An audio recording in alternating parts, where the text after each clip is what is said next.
Hello friends, welcome to my channel.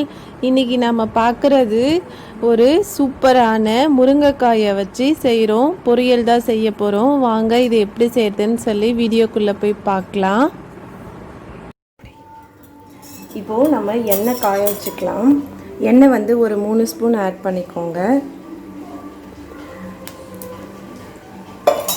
Add பண்ணதுக்கப்புறமா இதில் நம்ம கொஞ்சமாக ஜீரகம் ஆட் பண்ணிக்கலாம்.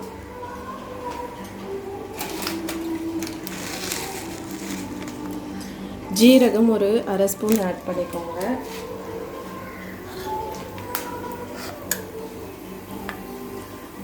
கொஞ்சமாக கடுகு, உளுத்தம்பருப்பு,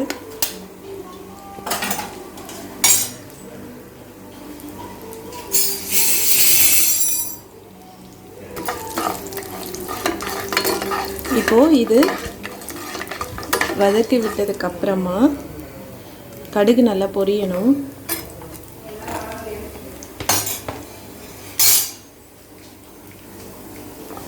சின்ன வெங்காயம் ஆட் பண்ணிக்கலாம்.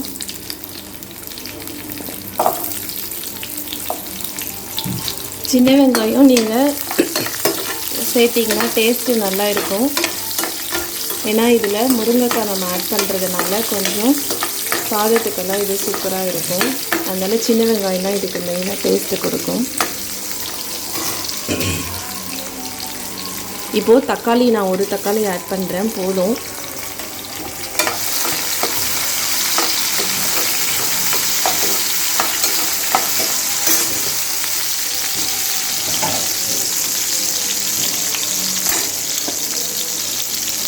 மஞ்சள் ஒரு ஸ்பூன்,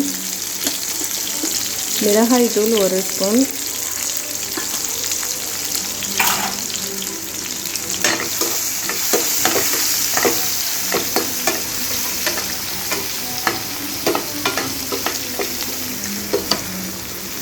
பாருங்கள். இப்போ நல்லா இதெல்லாம் வெந்துடுச்சு. வெந்ததுக்கப்புறமா நம்ம எடுத்து வச்சுருக்கிற முருங்கைக்காய், நீங்கள் ஒரு 5 முருங்கைக்காய் எடுத்துக்கோங்க.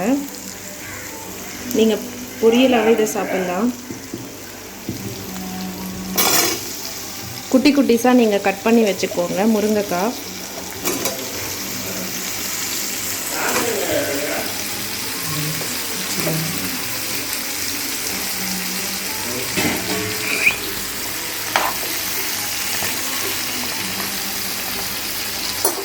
இப்போது முருங்கைக்காய் நல்லா வெந்துடட்டும்.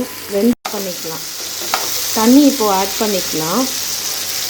நான் 1 டம்ளர் தண்ணி ஆட் பண்ணுறேன். பண்ணிவிட்டு இதை திரும்ப நம்ம மூடி வச்சிடலாம். இப்போது பாருங்கள், காய் நல்லா வெந்துடுச்சு.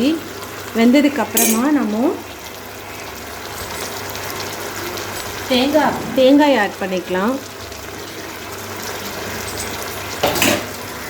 நான் கொஞ்சமாக ஒரு புளி கரைச்சி எடுத்து வச்சுருக்கேன்.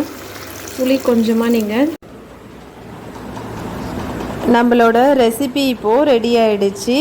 ட்ரை பண்ணி பார்த்துட்டு எப்படி இருக்குன்னு சொல்லுங்கள். இன்னொரு புதுமையான வீடியோவில் நம்ம சந்திக்கலாம். நன்றி, வணக்கம்.